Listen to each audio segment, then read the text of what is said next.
Welcome to Solomon's Secrets, episode number 7. So today, excited about what we'll talk about. It is a secret that, pardon me, I'm sorry.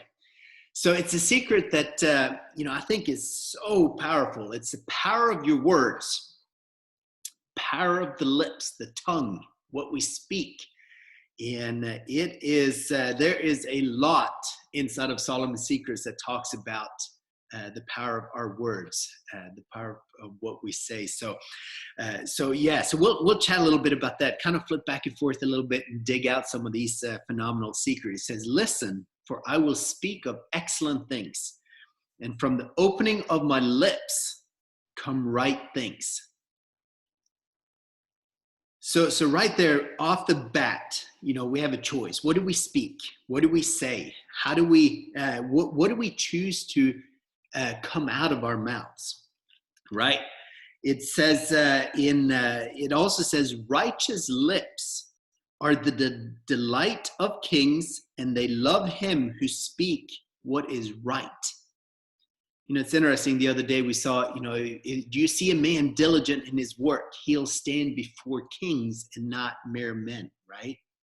And here it says as well, if you speak the words, the kings will take delight in it. Righteous lips are the delight of kings, people in authority, right? People with the influence. Using the words rightly makes a difference. It says the heart of the wise teaches his mouth and adds learning to his lips. And then it goes on to say, pleasant words are like honeycomb, sweetness to the soul and health to the bones. So, you want to have healthy bones? Choose your words very carefully. Make sure that they actually add value, that there's sweetness to them, pleasant words.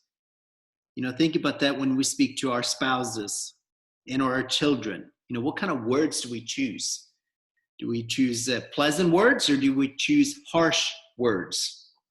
It's pretty interesting when you look at it this way, isn't it? It also says that wisdom is found on the lips of him who has understanding, but a rod is for the back of him who is devoid of understanding. Wise people store up knowledge, but the mouth of the foolish is near destruction. So interesting. I'm just fascinated by the power and how important the words that we choose, the words that we speak. It says, whoever hides hatred has lying lips, and whoever spreads slander is a fool. Again, we can use our words to gossip, to tell lies. But if we do, that is what the Solomon Secrets calls. It's like, man, you're a fool. So be watchful as you participate in dialogue, as you participate in conversation. Are we participating in gossiping? Are we participating, with the words that we use of, what do we contribute in dialogue? And is it building up or tearing down? It says, he who despises the word will be destroyed, but he who fears the commandment will be rewarded. The law of the wise is a fountain of life, to turn one away from the snares of death. He who despises the word, right? The words that we speak. Do not be lazy in language, right?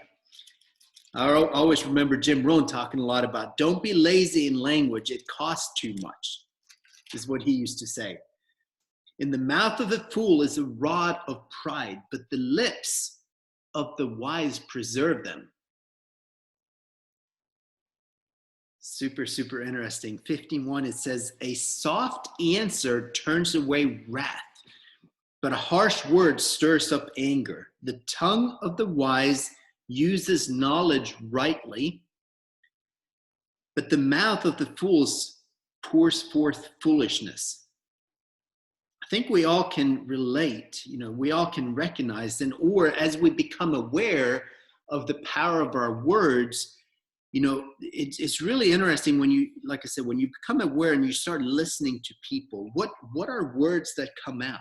What are words that are being spoken? And it says, the lips of the wise disperse knowledge, but the heart of the fool does not do so. So what words, what terminology, what is, how do we contribute in communication?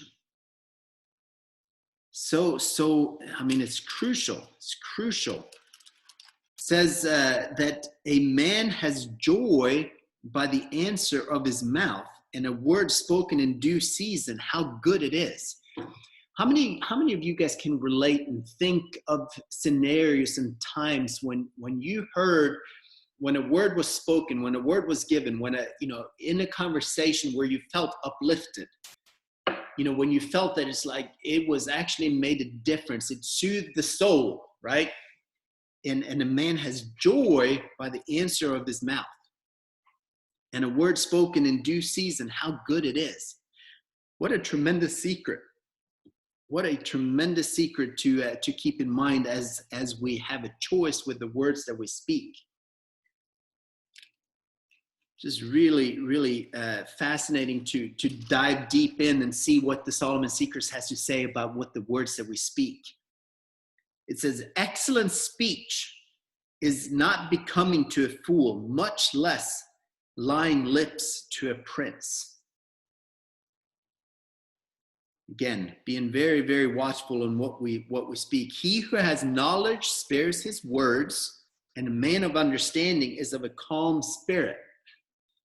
Even a fool is counted wise when he holds his peace. When he shuts his lips, he is considered perceptive. I found that so interesting. So, and a lot of times you can tell the people wisdom, the people that have great knowledge, they're really cautious with the words that they use. They don't have to say much for it to be impactful, right? You guys ever been around people that are, their words are few, but the impact carries. And it has a tremendous reach because of the, just the weight that the words hold when they speak, right? And then flipping back here, it talks a little bit more about what is a fool? What comes out of a fool's mouth? A fool's lips enter into contention, right? And his mouth calls for blows. How many, that's so interesting. You've heard and seen and watched, when the words get you in trouble, when what you've spoken actually causes damage, right? The fool's lips enters into contention, and his mouth calls for blows. A fool's mouth is his destruction, and his lips are the snare of his soul. The words of the talebearer are like tasty trifles, and they go down into the inmost body. I can just, we've all been in the scenarios and settings where, sometimes, we were like, man, I wish I hadn't said that. Man, I wish that didn't come out, right? The words that we spoke, the impact that it carried, and the influence that it had, based on what we said. It had a lasting impact that, we may have regretted. Be watchful with the words that we speak, the lips, what comes out of our lips, right? A man's stomach shall be satisfied from the fruit of his mouth. From the produce of his lips, he shall be filled.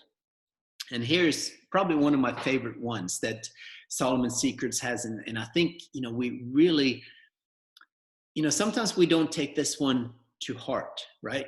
We don't think it is this important, but really it says, Solomon Secrets says that death and life are in the power of the tongue, and those who love it shall eat its fruit. And that's where I think that there is, in fact, it's, now more and more science is actually proving it, that, the words that we speak things into existence. And that can be really, really humbling. It can be really humbling when you think about it, because if you start paying attention. Is again, start becoming aware of the words that we use, the words that we speak, and start asking ourselves, is that what I want? Is that what I desire in my life? If what I speak became true, is that something that I desire? Is that something that I'm actually wanting to go after? And more often than not, I'll challenge you, more often than not, it is not. And there are things that we say, without even thinking about it. And I'm not going to repeat them now because I don't like using them, but we've heard of people speaking about their own health, right? We hear people speaking about in regards to their own finances, right? And those are just a couple of examples. We hear people speak words over others, right? Calling them things and names, and maybe descriptive descriptions that if that actually carried to where it actually became reality, is that what we want? Especially I think if we speak it over our children. We have a choice. And I think it goes even farther because, if a child, especially if they hear a certain a certain word spoken over them over and over and over again, guess what? They're going to take that as truth. Their subconscious mind is going to start actually believing in taking that as a, image or description or just a reality of who they are. So that's why I think this one, death and life are in the power of our tongues, becomes really, really, really important to be conscientious of, to be really mindful of and thinking through. And it says, here it said, when your lips speak right things, my son, if your heart is wise, my heart will rejoice. Indeed, I myself, yes, the inmost being will rejoice. I mean, deep down in your soul, when your lips speak right things. And that's why I like the one I started out with, the Solomon Secret. Listen, for I speak of excellent things. From the opening of my lips comes right things. I mean, just kind of keeping that as the goal to strive for. Anytime that we open our lips, anytime we speak, something good comes out. It lifts up, it builds up, right? And a word spoken, a word fitly spoken in the right time, the right season, is like apples of gold in settings of silver. Like an earring of gold and an ornament of fine gold is a wise rebuker to an obedient ear. Again, a word fitly spoken, in due season, being able to speak words that build up instead of tearing down. And a lying tongue hates those who are crushed by it, and a flattering mouth works ruin. So, I'm sure there's even more Solomon secrets around the words that we speak, right? It is it's fascinating how much is said about how important the words that we use and how I think it's just becoming aware.